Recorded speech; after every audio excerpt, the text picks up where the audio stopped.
Entre abstraction et figuration, les compositions à la gouache de Marielle Paul empruntent leurs éléments à ceux du paysage.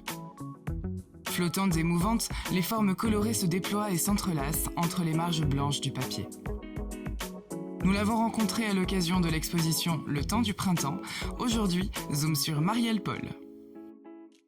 La gouache est venue très vite dans mon travail. Au départ, je peignais comme beaucoup à l'huile sur toile et très rapidement dans les années 85, entre 85 et 90, je me suis mise à travailler en parallèle, en petit format, sur la question du paysage, une construction mentale du paysage. Et je me suis dit, mais l'image, ça se travaille plutôt avec de la gouache. Je pensais à des enluminures, je pensais au travail des illustrateurs. Et la gouache, c'était une matière qui était adaptée à ce type de format et puis à ce travail. Donc j'ai commencé à essayer et ça m'a beaucoup plu parce que c'est une matière qui est très pigmentée et qui ramène à la surface, qui ramène à l'abstraction. J'ai commencé à utiliser des motifs qui étaient dans mes paysages, comme l'arbre, le nuage, les montagnes, les choses comme ça, qui devenaient des motifs indépendants, autonomes et plus ou moins organiques, plus ou moins abstraits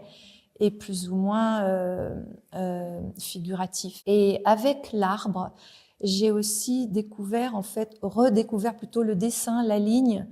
Et c'est à ce moment-là que je me suis mise à redessiner les formes peut-être plus précisément, plus détaillées, et ça fait, je suis comme rentrée dans le jardin où on regarde de plus près les formes qu'on a sous les yeux, d'où les formes florales qui sont entrées dans mon travail.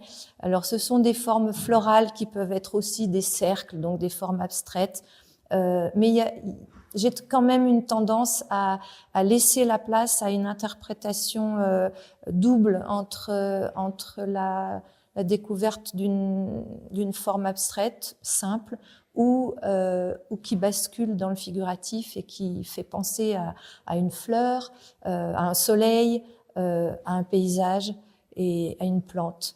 Et tout le travail tourne autour de ça aujourd'hui. Et ça m'a permis aussi d'augmenter les formats, de trouver des formes plus décoratives et des couleurs que j'utilise de façon plus libre que celles attribuées au paysage, par exemple. Mon travail s'articule vraiment autour de ce goût aussi pour la forme décorative aussi, la forme très dessinée, baroque, décorative.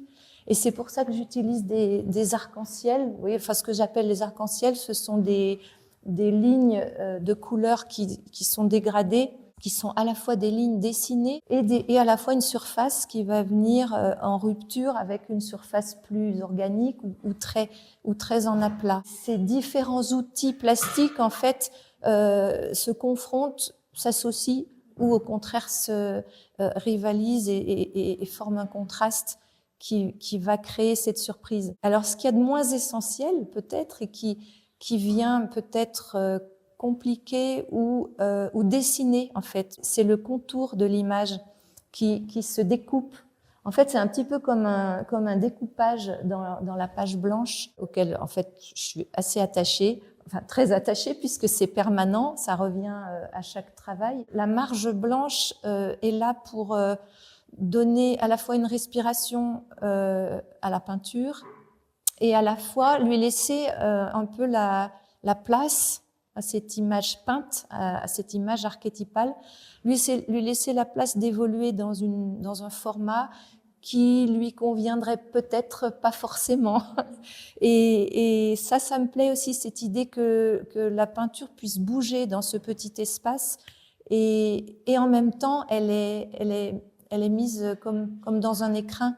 Donc là aussi, il y a un double sens que j'aime beaucoup. Ça lui permet de respirer, ça la fait en même temps, ça lui sert d'écrin et en même temps, ça lui laisse de l'espace et de la liberté.